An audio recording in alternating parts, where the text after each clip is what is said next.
and this is a very powerful collaborative learning strategy which is known as reciprocal reading. It's also known as reciprocal teaching. There is work done a lot on this strategy and collaborative strategies which is flowing into our classrooms, and this is a marvelous strategy whenever you want students to read any piece of challenging text, and that therefore can be used in various subjects where there is text and reading is concerned. It is a collaborative effort, and therefore we are going to try and see what does collaborative teaching mean in the beginning. Okay, we've also done jigsaw in our earlier episodes of marvelous and effective teaching strategies, and you might want to go back to jigsaw and see how that is also a collaborative strategy which has the same principles as this slide is going to show us. However, reciprocal reading is vastly different from jigsaw, and that's what we're going to see through this episode. So it has 5 defining elements like all collaborative strategies do. 1, it creates positive interdependence, and interdependence is important. It's also called out in the National Education Policy 2020.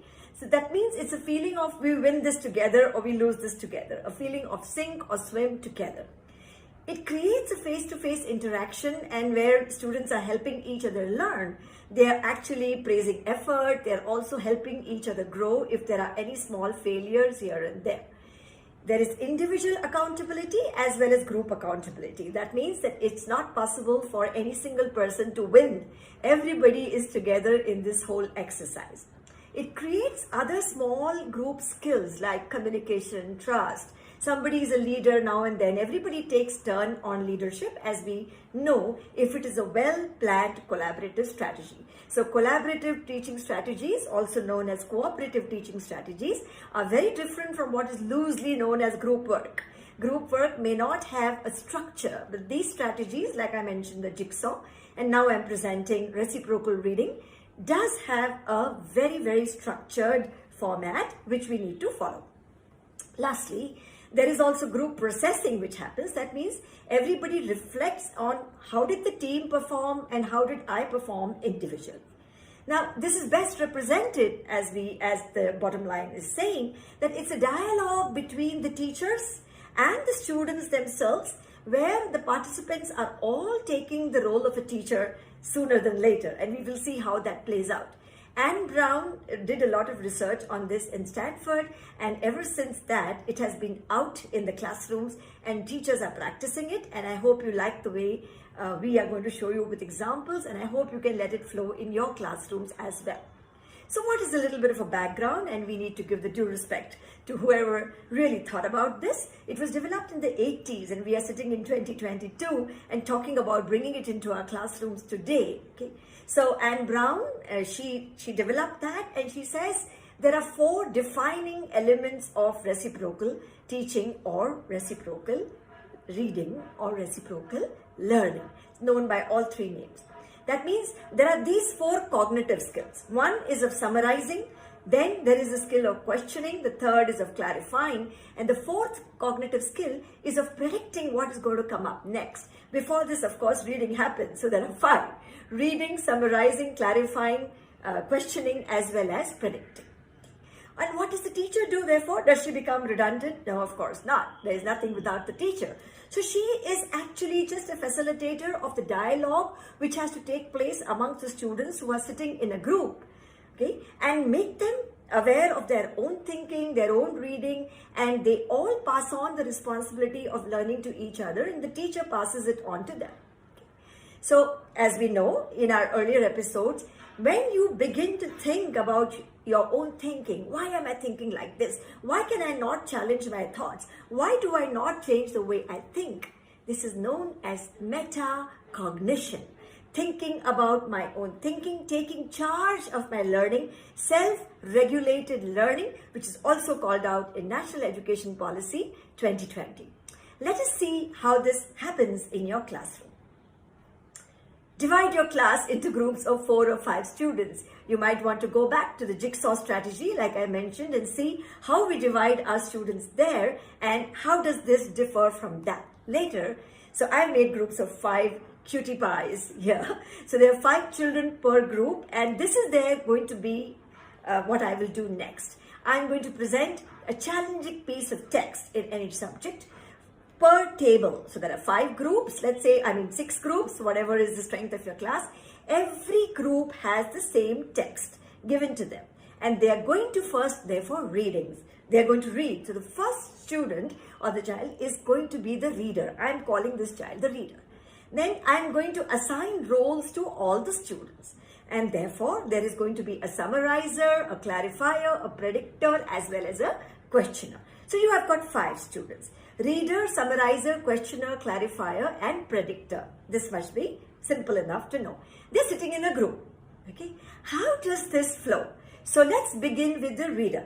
One student reads. So you give a piece of challenging text, but the whole text is not revealed or opened right at the beginning. Just the first paragraph is revealed. The rest of it is hidden with another paper. The reader reads this aloud and everyone is listening. Okay. So what happens? Reads the first paragraph, the reader. Next, it shoulder moves. So you can move it in the clockwise or anti-clockwise direction. Then the next student in line will summarize whatever was read aloud. Summarizing is again a powerful cognitive skill because you leave out things which are not relevant but retain things which are important. What is the gist? You use umbrella words to convey the same meaning, and therefore summarizing is also something which we need to develop. The next student, therefore, and before that, the summarizer captures the gist of what is read. The next student clarifies. What is the meaning of clarifying? It's important to understand how these different roles are assigned and what did Anne Brown really mean when she said, give them these roles. Okay? So clarifying means this student is going to ask the meaning of a word or a phrase which is new, which hasn't come earlier, they haven't encountered earlier in the class. So which also means that they're sitting with their dictionaries open. It's like a free-flowing learning which is happening in the group in a collaborative way. So the student will just throw this question that I do not understand this, and everybody helps understanding. If that doesn't work, the teacher is always around. The next student is a questioner. So this is a slight difference between clarifier and questioner, because the questioner will actually ask a question based on whatever was read. We will of course illustrate this even with an example shortly. After these few slides are done, we'll take an example to see how does this play out. And the last student, the 5th one in my group, you can even keep 4. So if you keep 4, then the reader herself summarizes. Okay. So depending on the strength of your class. The predictor actually is beautiful. Tries to guess what is the author going to say in the next paragraph. Remember, we haven't opened the whole text. Just the first paragraph is open. Now, predicting is something all of us love to do. This is why we watch our series on Netflix or movies or read books, because we keep the book away and our mind is busy thinking about what's going to happen in the next chapter. So we like to predict, and prediction also is based on our own prior knowledge. Okay, so we pull that out and we predict. So the last student predicts what is the next paragraph going to say. But the beauty begins here. What do you think happens next? Okay, so I'm just sort of declaiming and telling you about reciprocal reading, but I'm sure you must be guessing that it shoulder moves. So now the reader moves. The one who summarized becomes the reader, right? And now she reads the second paragraph, right? And gives, therefore, the chance to the next child to summarize. And we know what summarizing is, capturing the gist. And the next child becomes the clarifier, and the 4th child becomes the questioner, and the child who had read in the beginning is now the predictor. This can be done at all ages. I'm saying child because there are images of children here, but you can do it at all ages, at all levels of education to deepen comprehension. All right, so this shoulder moves, okay? So what happens is that all the students are getting the opportunity to complete and practice all the 5 cognitive skills. And they continue to rotate their responsibilities and deepen their reading. So now by now, it's quite obvious that this is the way it will shoulder move. As you will see, the teacher is around, and as they take on different responsibilities, they deepen their comprehension, They enhance their interdependent relationships, because one of the aims of collaborative teaching and cooperative learning is also to build interdependence. This is a world of consensus. We are not living alone. We need to collaborate and we need to come to a consensus. So we start young, where they're all helping each other and all are helping each other learn and grow. Okay? Now, as we go on and as their responsibilities keep rotating, we find that the students are taking on the role of a teacher as well as a learner both, isn't it? Because they're also teaching each other. When somebody clarifies, everybody answers. When someone asks a question, everyone tries to answer. So when you are reading, in order to teach or in order to explain, we have also experienced this. You're reading with far more focus and far more depth, because now you've got to explain to somebody. So you're also building a habit of deep comprehension in order to explain. So you're building actually cognitive skills of the highest order when you're doing reciprocal reading or teaching. And this is the final cut, that it keeps moving, and now it comes back to the last child again. You know, somebody who had actually started with reading is now concluding with summarizing. So where is the class teacher? She's very much there. She or he is very much there.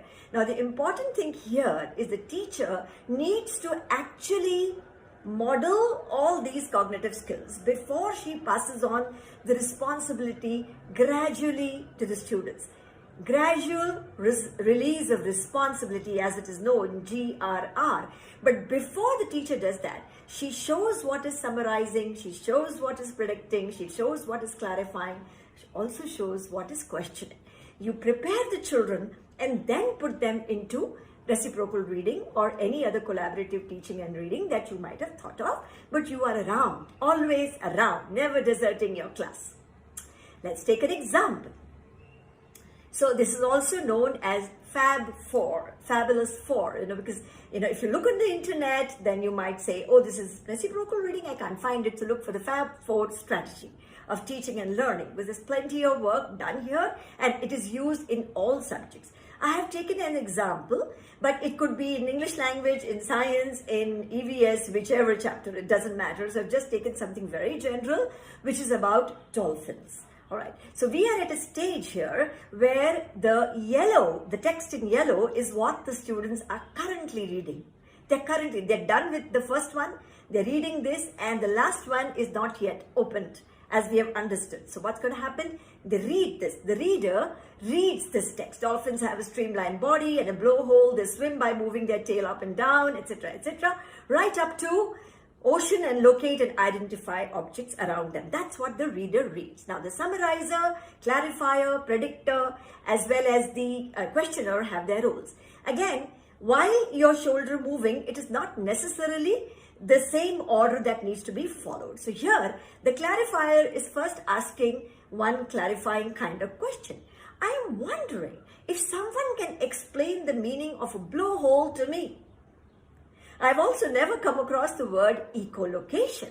So this is what the clarifier does. Asks meanings, tries to clarify something that the student doesn't know and possibly the whole group also doesn't know. And therefore everyone helps in trying to sort this out. What does the questioner say? The questioner is asking for this particular paragraph which was read, why on earth would dolphins be called cattle names? Because female dolphin is called a cow, male is a bull, babies are calves. So why have they got cattle names? Are there any similarities to whales? So as you can see, there is a high difference between clarifying kind of questions and questions. Okay? So this is the role of the questioner. What is the predictor saying? Predictor is saying, I think that the next paragraph might explain something about the tricks that dolphins play. Because I've seen dolphin shows and I know that they're highly intelligent and they can play a lot of tricks. And can you see when the next paragraph will open up, the white one on the right hand side of the screen, it is actually talking about the tricks that dolphins play. So it's a good guess. It's a good prediction. So when they come to that, when they open it, they say, hey, your prediction was great. That's what the predictor is doing. What about the summarizer? Summarize it. This paragraph describes the physical features of the dolphin, their movement, identified female and baby dolphin, also brought out the food habits of the dolphins. That's the kind of summarizing that happens. So these are the Fab 4 cognitive skills that play out when you are putting your students into reciprocal teaching or reciprocal collaborative learning. That is the way it plays out. Okay? It can also be used in mathematics. The next episode, we are probably going to show you how Fab 4 can also be used in math and any other subject which has text. We've already demonstrated one example here. Okay, so this is it again. It's about 4 cognitive strategies about summarizing, predicting, questioning, and clarifying. Reading also in any order, all right? So I wanted to say this, and that's why I put a couple of research snippets here, that all the readers at any level, any age, including us, we will occasionally reach what is known as cognitive failure, which means I'm no longer able to understand what is being read. What am I seeing? Okay? And when especially when the texts are challenging and unfamiliar, and the researchers are also calling them inconsiderate, which means not considerate for my level of vocabulary. Okay? So it's written in an unusual manner. And therefore, this research by Anne Brown and Palinkar, what it is saying is that if you can get your students at any level to practice these 4 cognitive skills apart from reading, which is questioning, clarifying, summarizing, and predicting, they are less likely to have comprehension breakdowns. They will be sailing smooth and comprehension will be easier.